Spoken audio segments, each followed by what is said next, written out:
My 24-foot Keratani hull boat that got caught under the wharf at Riverton. But I want to tell the story about that boat and Long Harry. I took a guy that I knew from Tapanui called Henry Maunda over to Long Harry, which is on the top northern end of Stewart Island. And I picked up my shark nets and I was catching rig and grey boy in those days. And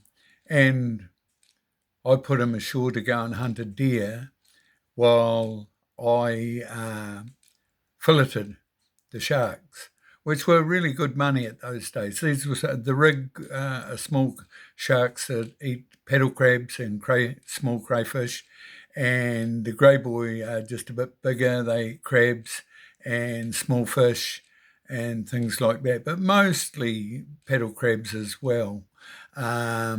Anyway, it took about because those Keratani hulls with the wee motor I had in it, they're as slow as a wet week. So it probably took us about an hour and a half to go over to Long Harry at Stewart Island. I put Henry ashore in the rubber boat, and when I say rubber boat, it was a tractor tube with some canvas around it.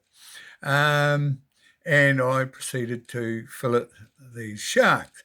Now, partway through it, there'd always been rumours. Everybody at Stewart Island knew about Long Harry.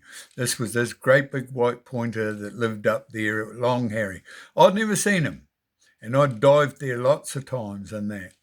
Anyway, I just chucked a piece over the side and I leaned over to wash my hands to clean the blood off them. And it was like the music from Jaws or 2001: A Space Odyssey. This gigantic bastard of a shark was down there cleaning up the heads and flaps that I'd thrown over the side.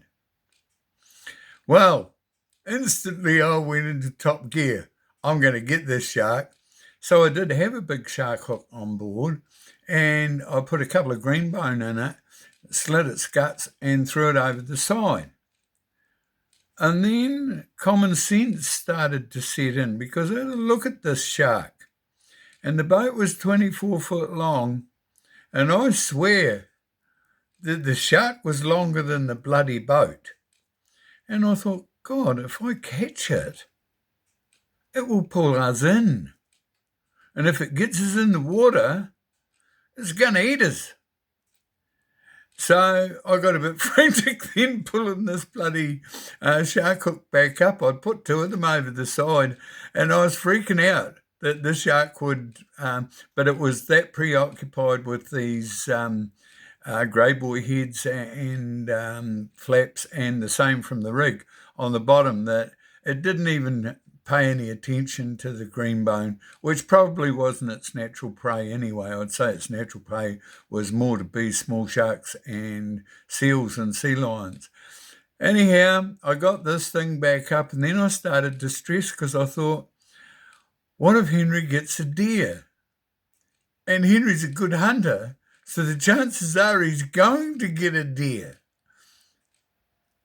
And that's just a canvas thing. Blood will go through it and get... Anyway, my method of dealing with this, with the good old Long Harry, was to get my boat as close to the rock that I dropped Henry off on as I possibly could.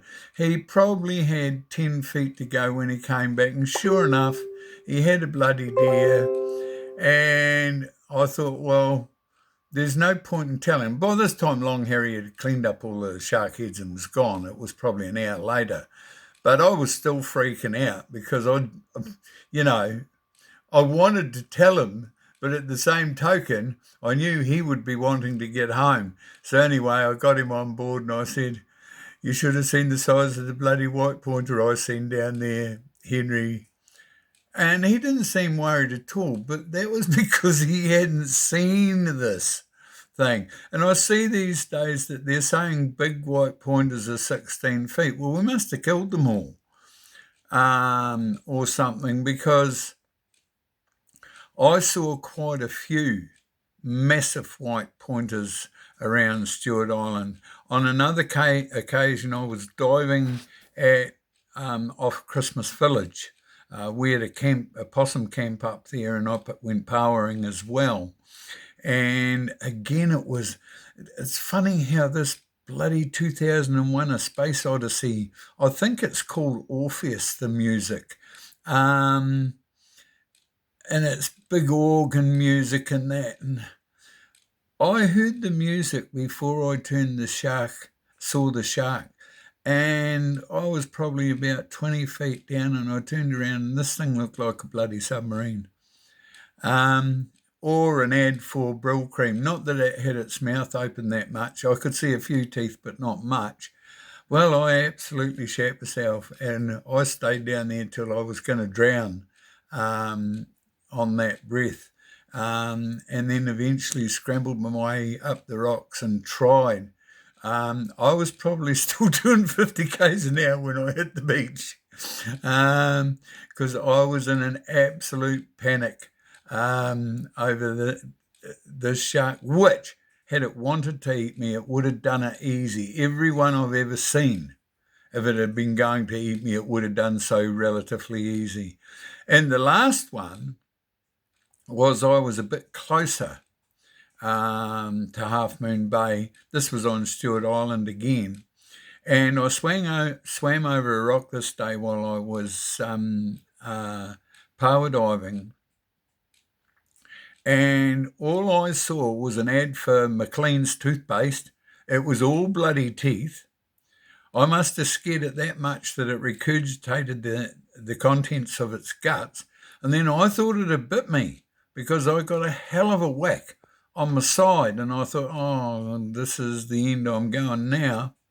Anyway, it hadn't. It may well have been its tail when it turned around, because I think it got as big a fright as I did. But anyway, I wasn't swimming 50 metres up the beach. I was still swimming about 200 metres into the bush. Man, that gave me a fright. And I've probably seen in my life somewhere close to 20 white pointers in the water. And one of my friends used to say to me, but what sort of madness is it, Mac? You go power diving in the shallows and you set shark lines in the deep. You can't be lucky with both of them and not put yourself at risk. Well, when you're in your early 20s or getting on for late 20s, you don't think of things like that, because life's just an adventure, which it is. It still is. But they can be really entertaining adventures if you let them be. Anyway, all the best, people. That's my Max Shark stories for the day. All the best. Catch you later. Bye.